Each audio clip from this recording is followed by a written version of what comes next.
Era para ser 9 gols, né? Teve um gol mal no lado do Palmeiras, era para ser 9. E o Palmeiras claramente não forçou, né? Não forçou. O Flamengo fez 6 porque o Flamengo forçou. O Flamengo insistiu. O Flamengo falou, é a chance de golear o rival. E mandou 6 gols. Se o Palmeiras força, faz mais gols. O time do Vasco é uma presa fácil. O Vasco entra em campo para enfrentar o Palmeiras hoje. Você sabe que o Vasco vai perder e perde. Tem muito investimento ali. Não é um elenco baratinho, não. Contrataram muitos jogadores. A Mauro, briga rapidinho, política vai levando. só para falar sobre esse negócio de investimento, o Vasco, tirando este ano, foi o terceiro clube que mais gastou dinheiro em reforço. É Flamengo, Palmeiras, acho, e o terceiro é o Vasco. Vê se pode. Então, são muitas contratações, uma briga política, aí a SAF não manda mais na SAF, mas o que o clube pode fazer sem a SAF?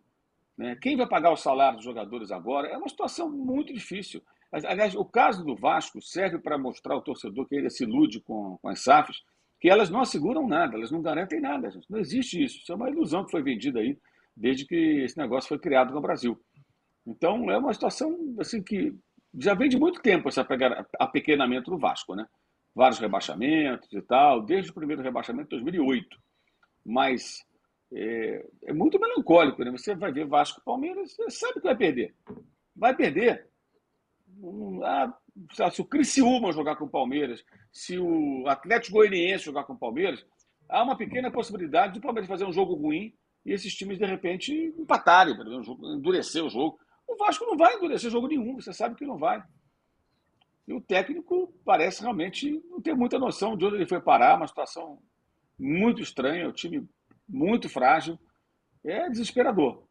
É bem desesperador. Ano passado, lembrando, não caiu por um milagre, por muito pouco.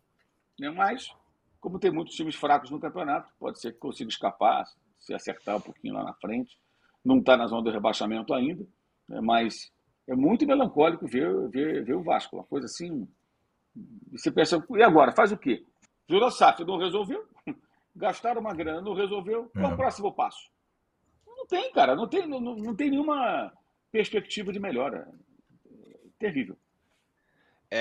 Esse é um ponto, Juca, que eu queria colocar para falar sobre outro time que também está encalacrado. Quando você olha o Vasco, é muito o que o Mauro está falando. Já fez tudo o que tinha que fazer. Virou SAF, vendeu, o Pedrinho voltou, o Pedrinho saiu, a 777, aconteceu tudo já, né, no Vasco. E tá aí, trocou de técnico, veio o tal do Mister Bueno aí, e tá nessa. O Corinthians, eu sei que o Trajano talvez não quisesse que a gente falasse, mas temos que falar, porque tem um processo de impeachment rolando. Não, Tem um processo de falta pouco para o impeachment. programa acabar, então eu Tudo bem, Isso aí tudo mesmo. falar do bem. Corinthians. Pô, eu deixei ali pro finalzinho. Isso, Tem um muito processo bem. de Senão era impeachment rolando. Corinthians o tempo inteiro. Tem Faltam reportagem aqui no 1.300 UOL, likes, Juca. hein? Tá Faltam todo mundo 1.300 likes. Aí, ó, tá vendo? Tá todo mundo os conselheiros estão se articulando para o impeachment do Augusto Melo. Não é fácil, a começar pelo fato de que o presidente do Conselho Deliberativo, a figura folclórica de Romeu Tuma Júnior, por enquanto, aliado de Augusto Melo. Diz ele, não vejo corrupção no Corinthians. Ele é um gênio, né? Um delegado de polícia que fez escola no Brasil. Romeu Tuma Júnior. É duro. Então, por enquanto, e é claro que ele tem um poder, até que ele aprendeu em Brasília como deputado, de manobrar, né, as reuniões do Conselho Deliberativo, mas, de fato, vai se formando um consenso, uma frente ampla pelo impeachment dentro do Conselho. Mas, aprovado no Conselho, mesmo que a revelia do presidente do Conselho, vai para uma Assembleia dos Sócios.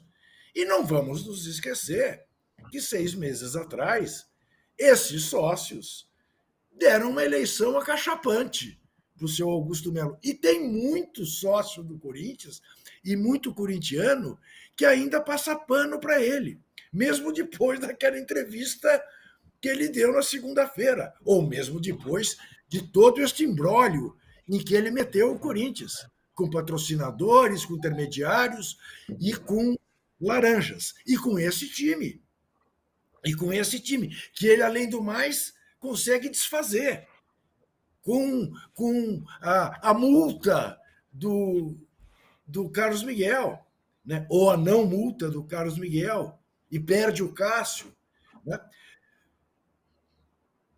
O pior é que não tem uma alternativa lá dentro.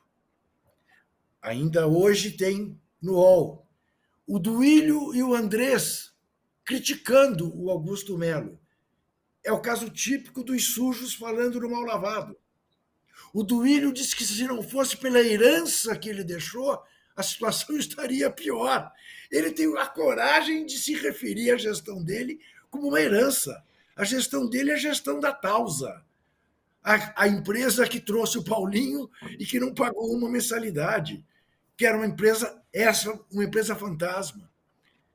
A gestão dele mudou uma multa de 50 milhões de euros para 4 milhões de euros, no caso do Carlos Miguel,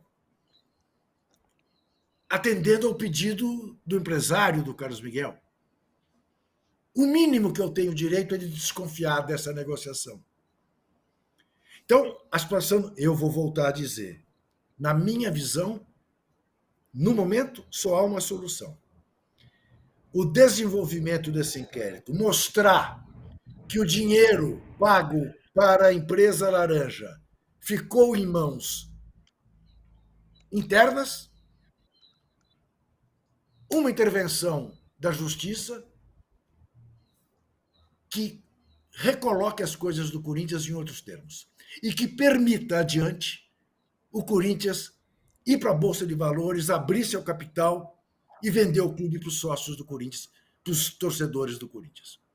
Fazer um modelo SAF, que ainda não se experimentou no Brasil, gênero Bayern Munique, mantendo o clube com a maioria das ações. É a única solução que eu vejo. A situação do Corinthians é desesperadora. A vida inteira se disse que o Corinthians era maior que o abismo. E o Corinthians provou isso nos últimos anos, não é de hoje. Eu começo a temer que o abismo possa engolir o Corinthians. Tamanho descaminho que nesse momento há no Corinthians.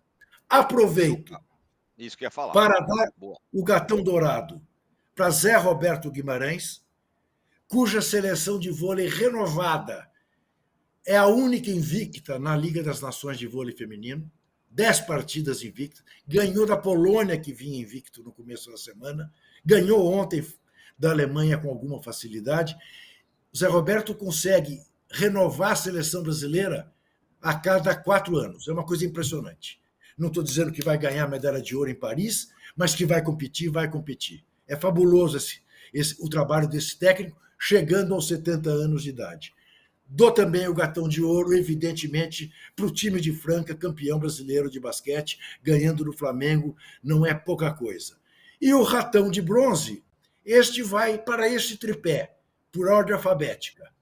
André Sanches, Augusto Melo e Duílio Monteiro Alves. Né?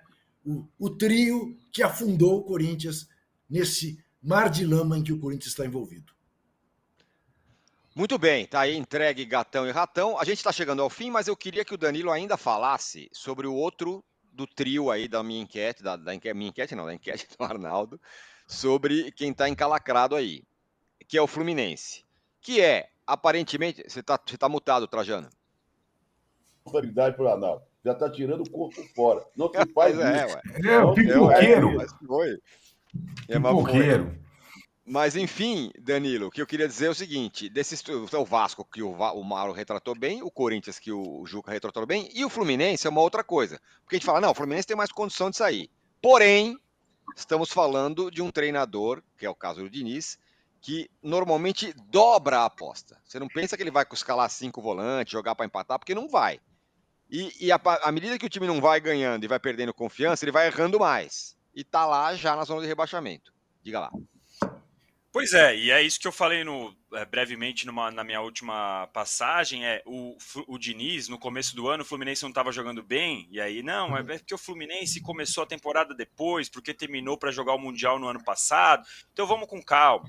Aí depois de um tempo, não, é porque o Fluminense está sentindo a falta do Nino, porque agora o Fluminense está sentindo a falta do André, que se machucou. Aí outro dia ele foi jogar em Itaquera, ele falou, é difícil se adaptar a esse gramado, é muito rápido. Aí jogou contra o Botafogo, falou, nossa, esse gramado é tão ruim quanto a altitude. Então, assim, falta o Diniz olhar e perceber os próprios erros. E olhar e falar, olha, eu preciso melhorar. O Fluminense precisa melhorar, eu preciso parar de colocar o Martinelli de zagueiro, não sei. Ele precisa arranjar outras soluções, falar para o Fábio parar de construir jogo, porque o Fábio está falhando mais do que o normal nessa temporada, nessa saída de jogo. Então, falta um pouco o Diniz fazer uma reflexão do que ele está errando e parar de encontrar no entorno os problemas. E a gente fala muito aqui do Corinthians e do Vasco nas dificuldades financeiras. Recentemente saiu um estudo do César Grafietti que falou, inclusive, que o Fluminense e o Inter também não estão lá sobrando, que eles também estão em fase de atenção. Então, soma-se ao fato do Fluminense não estar jogando bem, o fato de o Fluminense também, de repente, precisar vender jogador, não ter tanto poder assim no mercado para contratar. Pode ver que está contratando o Thiago Silva, que sai livre agora lá do Chelsea. Então, a gente tem que ficar de olho nesse Fluminense, porque a hora que o Fluminense acordar pode ser tarde. É verdade que classificou como uma campanha melhor do que o ano passado na Libertadores, mas pegou um grupo com ex-times grandes, como a gente brincou, né? Que são times grandes no nome, mas que não estavam jogando bem faz um tempo. Então, falta o Fluminense olhar e perceber os próprios erros e o Diniz parar de apontar para um terceiro, porque faz tempo, em um momento ou outro ele fala, não, eu reconheço que o Fluminense não está jogando bem, mas 90% das explicações dele apontam para alguma outra coisa que não o próprio trabalho dele.